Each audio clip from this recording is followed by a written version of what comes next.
Bangladesh cricket বোর্ডের media কমিটির manager Amjad Hossain বলেছেন, সরকারের পক্ষ থেকে বলা হয়েছে ভারতে গিয়ে খেলাটা আমাদের জন্য নিরাপদ না। সেক্ষেত্রে আমরা অনুরোধ করেছিলাম শ্রীলঙ্কায় খেলাটি স্থানান্তরের জন্য।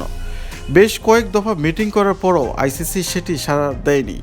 যেহেতু সাড়া দেয়নি, সেক্ষেত্রে আমাদের তেমন কিছু করার ছিল না, কারণ এটি সরকারের সিদ্ধান্ত। 24শে জানুয়ারি রাতে সংবাদ সম্মেলনে বিশ্বকাপ থেকে বাংলাদেশ বাদ দেওয়ার সিদ্ধান্তে প্রতিক্রিয়া তিনি এসব কথা বলেন। আমজাদ হোসেন বলেন, সরকার মনে করে ভারতে গিয়ে খেলাটা আমাদের খেলোয়াড়দের জন্য নিরাপদ না, এই জন্য এই সিদ্ধান্তটা নেওয়া হয়েছে।